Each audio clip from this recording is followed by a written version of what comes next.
আজ আমরা ইতিহাসের পাল বংশের ছোট্ট একটি সংক্ষিপ্ত পরিচিতি জানব। ভারতের ইতিহাসে পাল বংশের কতটা গুরুত্ব উল্লেখযোগ্য সেটি আমরা জানার চেষ্টা করব। পাল বংশ মানে হলো কোনো ব্যক্তি বা পরিবারের উৎপত্তি, পূর্বপুরুষ এবং তাদের ইতিহাস। এটি সাধারণত একটি পরিবার সদস্যের মধ্যে পারস্পরিক সম্পর্ক এবং তাদের বংশ পরম্পরার বর্ণনা করে।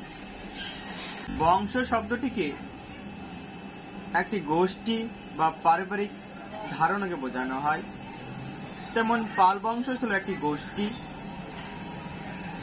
যেটি প্রাচীন ভারতের ইতিহাসে এক উল্লেখযোগ্য ঘটনা। একটি নির্দিষ্ট সামাজিক গোষ্ঠীর সদস্যের মধ্যে সম্পর্ক, যারা এই পূর্বপুরুষ অনুসারী। আমরা ভারতের ইতিহাসে পাল বংশের উল্লেখযোগ্য ঘটনা উদাহরণস্বরূপ বলতে পারি। ওই ব্যক্তি বংশ বলতে বোঝায় যে তিনি তার পরিবারের পূর্বপুরুষের মধ্যে ঐতিহাসিক অনুসরণ করে এবং পাল বংশের প্রতিষ্ঠিত ছিলেন গোপাল। তিনি অষ্টম শতাব্দীর মাঝামাঝি সময়ে বাংলার রাজনৈতিক বিশৃঙ্খলার পর ক্ষমতায় আসেন এবং পাল সাম্রাজ্যের বিভিন্ন ভিত্তি স্থাপন করেন। রাজা গোপালের হাত ধরেই পাল বংশের সূচনা তৈরি হয়। গোপাল ছিলেন একজন স্থানীয় সর্দার, যিনি আনুমানিক 750 খ্রিস্টাব্দে সিংহাসনে বসেন বলে মনে করা হয়। তিনি বাংলার একটি গুরুত্বপূর্ণ রাজা। তার দ্বারা একটি সুন্দর সাম্রাজ্য প্রতিষ্ঠান হয় এবং তার পুত্র ধর্মপাল ছিলেন একজন প্রভাবশীল শাসক, যিনি তার পরবর্তী সময়ে সিংহাসনে বসেন। গোপাল ছিলেন বাংলা পাল রাজবংশের এক প্রতিষ্ঠাতা। তিনি 750 খ্রিস্টাব্দে পাল বংশ প্রতিষ্ঠিত করেন এবং পাল সিংহাসনে আরোহণ হন। গোপাল বাংলার শতবর্ষব্যাপী চলমান রাজনৈতিক অবস্থা দূর করে শাসনভার গ্রহণের জন্য সুপরিচিত। গোপাল ছিলেন বাংলার পাল বংশের প্রতিষ্ঠাতা। তিনি 1750 খ্রিস্টাব্দে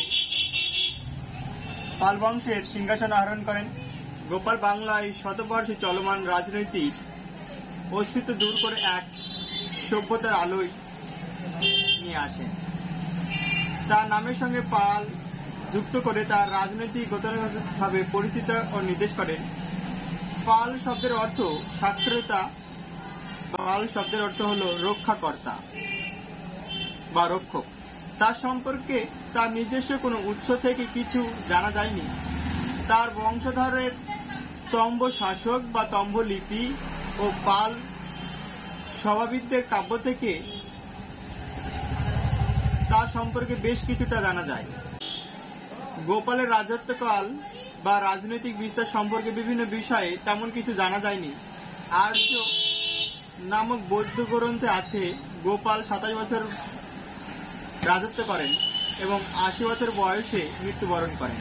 তার মৃত্যুর পর তার পুত্র ধর্মপাল রাজা হন এবং পাল বংশের সাম্রাজ্যের গৌরব বৃদ্ধি করেন।